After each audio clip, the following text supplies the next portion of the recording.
My Caucasian wife humiliated me in front of 100 people at her gallery opening. I didn't yell, I didn't argue, I just said one word. I knew my marriage was over the moment Chloe's voice cut through the gallery like a polished dagger. She looked radiant, surrounded by her circle of stylish friends, all dressed in black and dripping with affected intellect. I'd barely stepped inside when she lifted her glass and announced loudly, "And here's my husband, the human calculator who builds glass boxes for a living." The laughter that followed wasn't just laughter, it was derision, cruel, intentional, humiliating.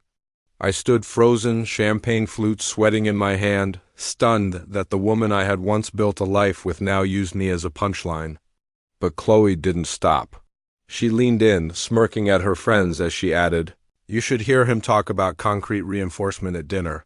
It's like being married to an engineering textbook." More laughter. And in that moment, something inside me snapped, not with anger, but with crystal clear clarity. I walked toward her, each step echoing on the polished concrete floor. The crowd parted. Chloe saw me and tried to recover, stretching a forced smile across her face. "It's over," I said quietly. Calm, clear, final. Her smile faltered. The room went silent. I set the untouched champagne on a pedestal, holding some absurd, twisted metal sculpture. Then I turned and walked out, ignoring her rising panic as she rushed after me. That moment changed everything, but it didn't come out of nowhere. Our story began 15 years earlier at a rooftop party in Chicago. She stood alone, staring at the skyline. Her vintage dress and dramatic eyeliner drew me in instantly. She was studying art history, dreaming of opening a gallery. I was an architect. We talked until sunrise about art, buildings, light, space. We fell in love with each other's minds.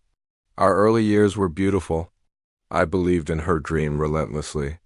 I helped her find a storefront for her gallery, painted walls, installed lights, and funded the renovation. Opening night felt like magic. She introduced me proudly as the architect who shared her vision. We were partners. But slowly, things changed. As her reputation grew in the art world, so did her arrogance. My practical career became the butt of her new friends' jokes.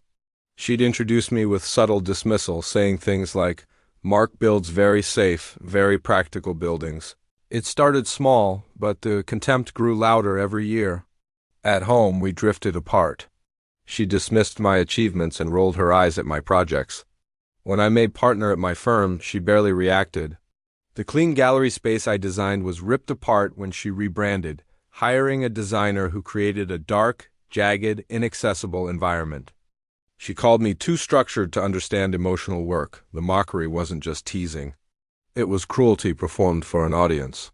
After I walked out of that final party, I never went back. I packed my things and left a note saying I was filing for divorce. Her calls filled with anger, denial, tears, and bargaining went unanswered.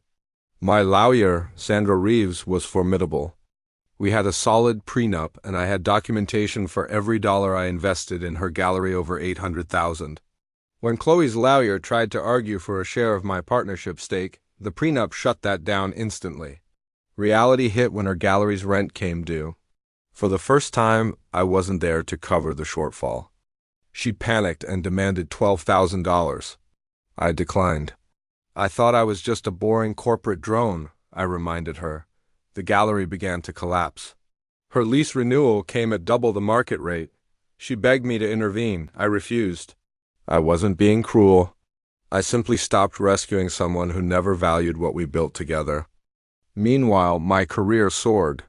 My newest project, a sustainable bank headquarters, became a finalist for the Pritzker Architecture Prize. Critics praised its artistic balance and emotional resonance. Everything Chloe said I couldn't do, I did. Then came the biggest twist. The real estate company that owned Chloe's old gallery approached me. They wanted to convert the space into a collaborative center for young architects and designers. I said yes. 6 months later, the Chicago Design Collaborative opened its doors in the very space she once mocked me from. It was filled with light, innovation, and potential. I didn't turn it into revenge. I turned it into purpose. I heard Chloe reopened in a small, struggling location. Her influence had faded. Accepting the Pritzker Prize, I felt no bitterness. I had survived humiliation and emerged with my integrity intact. Someone at my table whispered, "Not bad for a guy who just builds boxes, huh?" I smiled. "It's never been about the box," I said. "It's about what you build that lasts."